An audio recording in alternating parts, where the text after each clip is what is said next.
বাপের জমি জায়গা আছে, বিক্রি করে ব্যবসা করো, ব্যবসা করে খাবা। উপস্থিত দিনী ভাই বোন শোনেন, ছেলে মেয়েকে ব্যবসা করতে দিবে, আপনি নিজে দেখবেন। আল্লাহ নবী বলছেন, আত্তাজিরা সাদিক, এখন এই আমল কেমা মা সদা সিদ্দিক, সত্যবাদী ব্যবসায়ীরা বিচারের মাঠে তৌহিদের সাথে থাকবেন। সত্যবাদী ব্যবসায়ীরা বিচারের মাঠে কার সাথে থাকবেন? নবীদের সাথে থাকবেন। আবার বলছেন, আর তিজারাত মাল কিদওয়াল হালাল, ব্যবসাতে অনেক সময় মিথ্যা কথা চলে আসে, ব্যবসায় অনেক সময় সুদ ঘুষ চলে আসে। ফাশুবহু বিসাদকা, এটা তুমি দান দিয়ে মিটে বা দান দিয়ে মিটে তুমি ব্যবসা করো।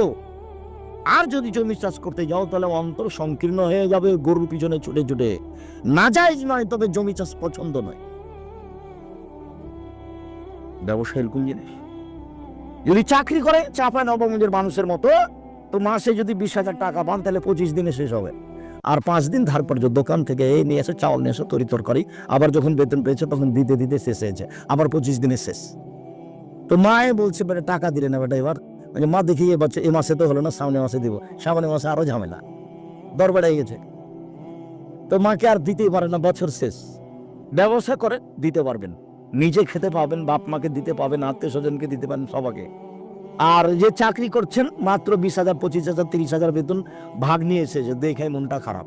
ভাগ্নির সাথে আবার 2টা ছেলে, তখন ওই ভাগ্নিটাই সব 2টা ছেলে, ঝামেলা কি যে করা যায়। দেখে ভাই, মেহমান দেখে ভাই।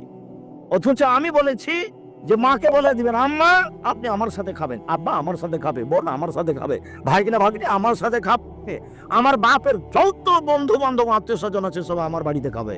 বরকতে এমনিতেই হবে, হতে হবে, হবেই। মানুষ যত বেশি হবে বরকত তত বেশি হবে। এ কথা আমি বলিনি, এ কথা মুহাম্মদ সাল্লাল্লাহু আলাইহি ওয়াসাল্লাম বলেছে।